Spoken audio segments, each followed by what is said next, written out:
So I'm back again this week with another quick licks video for you. Today's lesson, we're actually going to go over a lick in the key of E.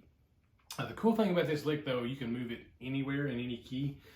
And what really stands out to me about this lick is that it really moves through a lot of the chord shapes from the caged system up and down the neck.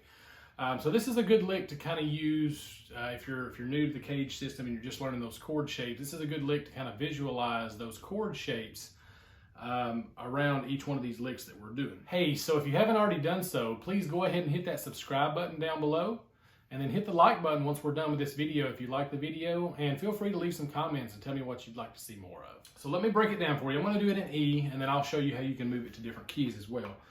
But what we have here, we basically got, we're going to start in this E shape position. So it's just the E shape here, up an octave. Okay, and I'm going, and that's straight out of that shape, right there.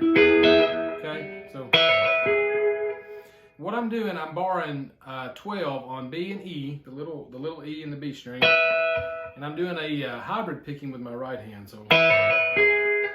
And I'm basically borrowing those two strings, but I'm only hammering on and pulling off of the B string on the 14th fret, while I let that 12th fret little E ring. So, okay, then I'm resolving here on this note, which is straight out of that chord. That's your 3 of the chord. That's your G sharp note. So all these notes that I'm playing are straight out of your major chord there. Okay, then I'm going. Okay. And I'm doing this shape here. It's, once again, this is out of that E shape. What I'm doing here, I'm borrowing the B and the G on fret 11, the B on fret 12, and I'm hammering on and pulling off fret 13 of the G. And then resolving on the root note, E. So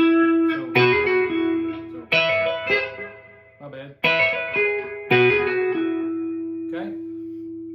So that's the first two parts. So, and that's just a cool lick in itself that you could do to kind of start a solo to get you into that, into those chord shapes. So from there, that's the first two licks, and those are both out of this E shape. Okay, then we move to our G shape. Okay, which is our G shape E. And when I'm visualizing this chord, out of the G shape, I'm not obviously going to play the whole G shape. I'm just visualizing mainly these notes.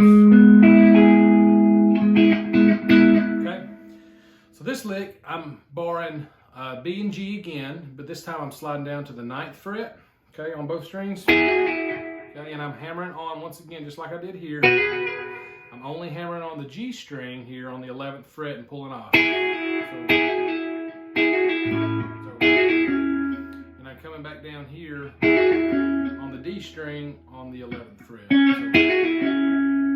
Okay, so we got.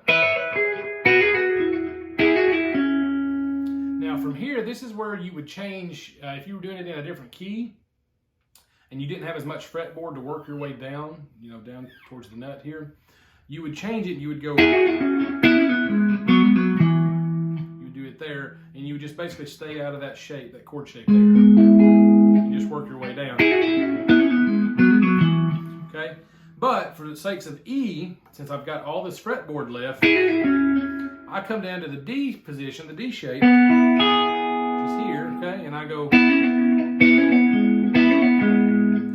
I'm doing the same type of thing I did down here on frets 11 and 12, I'm just moving down to frets 4 and 5, okay, and I'm making this shape here, 4th fret G, 5th fret B, and I'm hammering on and pulling off of fret 6 G, and then resolving on fret 6 on the D, okay, and that's out of our D shape.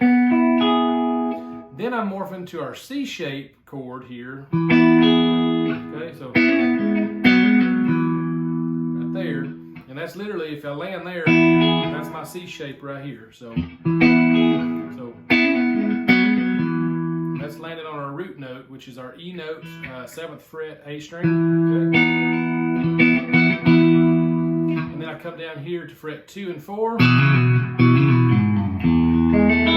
this is back down to our E shape. E, it's just an octave lower than where we started here. Okay, in that lick, I'm borrowing 2nd fret, A and D string, and doing a pull off on the A string, 4th fret. Hammer on and pull off. Then I'm coming down to fret 4, our low E string, and I can slide down to open E, or I can play 4-2 open. Okay.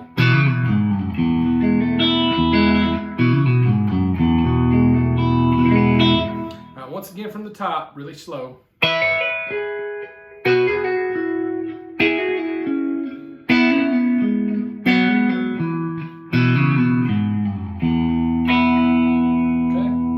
Once again, if I were doing this in a different key, let's just choose maybe the key of C. Let's just do C.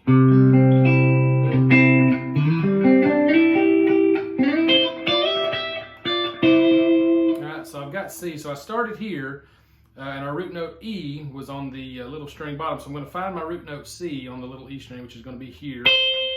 Okay, so it's going to be on fret 8. And that's where I'm going to start the lick. I go.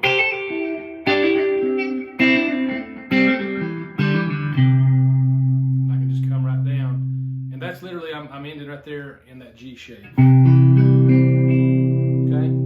so, and you don't have to necessarily finish that lick out. You can use that lick to take you into a different lick or into a different shape, or even into a different chord. If you're going from C to F, you're going to the F shape, you can use that lick too.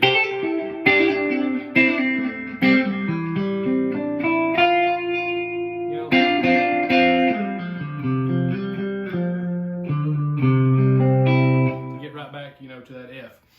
So however you want to do that. But yeah, there's the lick for the week. Just was playing around yesterday, sitting down practicing, learning a few new things, and that lick just kind of came out. So I got out my phone and recorded it real quick just so I could remember it to show it to you guys. So I hope this lick has been helpful. This is nothing new. This is all, I mean, you listen to old records and you listen to things like things that Reggie Young played on, and he did all that stuff, you know. That stuff, all that stuff right there, it's literally, I'm just taking from that, I'm taking from those same shapes and those same licks that he did. It's kind of where that lick kind of came into my mind from. So I hope this has been helpful, and look forward to teaching you guys another lick soon. Thanks.